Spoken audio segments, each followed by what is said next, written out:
રાજ્યમાં વિજય નામનો એક યુવાન અને પરાક્રમી રાજકુમાર રહેતો હતો. તે ખૂબ જ બુદ્ધિશાળી અને શાણો હતો, પરંતુ એક ખામી હતી, તે સમયની કિંમત સમજતો નહોતો.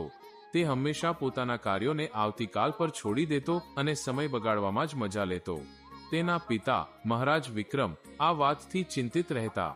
એક દિવસ મહારાજે વિજયને બોલાવીને કહ્યું, પુત્ર, તું યુવાન અને શક્તિશાળી છે, પરંતુ તારી આળસ તારા ભવિષ્યને બરબાદ કરી દેશે. તારે સમયનો સદ્ગુણ શીખવો જ પડશે. વિજયે જવાબ આપ્યો, પિતાશ્રી, હજી તો મારી પાસે ઘણો સમય છે. હું કાલથી બધા કામ નિયમિત કરીશ. મહારાજ હસ્યા અને બોલ્યા, સારું, જો એમ જ હોય તો તારે એક પરીક્ષા આપવી પડશે. હું તને એક કોયડો આપીશ અને તારે તેને 1 મહિનાની અંદર ઉકેલવાનો છે. જો તું સફળ નહીં થાય તો તારું રાજકુમાર પદ છીનવી લેવામાં આવશે. આ સાંભળીને વિજય ગંભીર થઈ ગયો. મહારાજે તેને એક જૂનો ધૂળિયો ગ્રંથ આપ્યો અને કહ્યું, આ ગ્રંથમાં સમયચક્ર નામનું એક રહસ્ય છુપાયેલું છે. તારે તેને શોધીને મને સમજાવવાનું છે. વિજયે ગ્રંથ લીધો અને પોતાના કક્ષમાં ગયો. શરૂઆતમાં તો તેણે તેની ગંભીરતા ન લીધી. તેણે વિચાર્યું, 1 મહિનો એટલે ઘણો સમય, હું આરામથી વાંચીશ. પ્રથમ સપ્તાહ તેણે મિત્રો સાથે રમવામાં અને ભોજન સમારંભોમાં પસાર કરી દીધો. જ્યારે ગ્રંથ ખોલ્યો ત્યારે તેને લાગ્યું કે તે ખૂબ જ જટિલ અને સમજવામાં અઘરો છે. બીજા સપ્તાહમાં તેને થોડી ચિંતા થઈ. તેણે થોડું વાંચવાનો પ્રયાસ કર્યો, પરંતુ તેનું મન લાગ્યું નહીં. તેણે વિચાર્યું, હજુ 2 સપ્તાહ બાકી છે, કાલે વાંચીશ.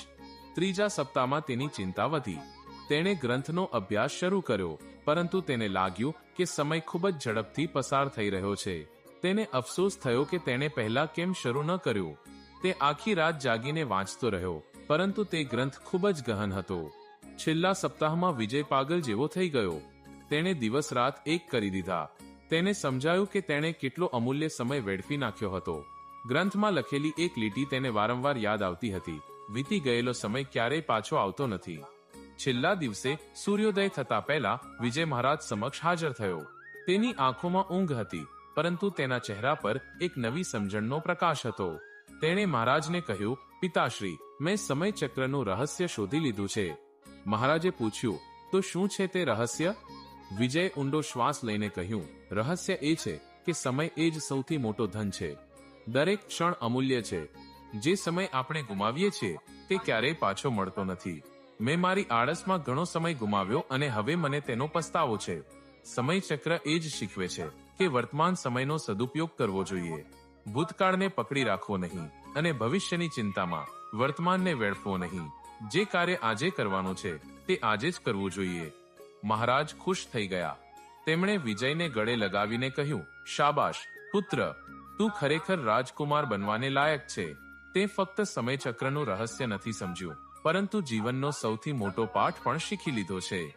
તે દિવસથી રાજકુમાર વિજયે ક્યારેય સમયનો દુર્વ્યય ન કર્યો. તે પોતાના દરેક કાર્ય સમયસર કરતો અને રાજ્યના વિકાસમાં યોગદાન આપતો. તે એક પ્રતાપી રાજા બન્યો અને પ્રજામાં સમયના પાલનહાર તરીકે ઓળખાયો. બોધ, આ વાર્તા આપણને શીખવે છે કે સમય એ એક અમૂલ્ય ભેટ છે. એકવાર સમય વીતી જાય પછી તે ક્યારેય પાછો આવતો નથી. તેથી આપણે દરેક ક્ષણનો સદુપયોગ કરવો જોઈએ, આપણા કાર્યો સમયસર પૂરા કરવા જોઈએ અને આળસ છોડીને જીવનમાં પ્રગતિ કરવી જોઈએ.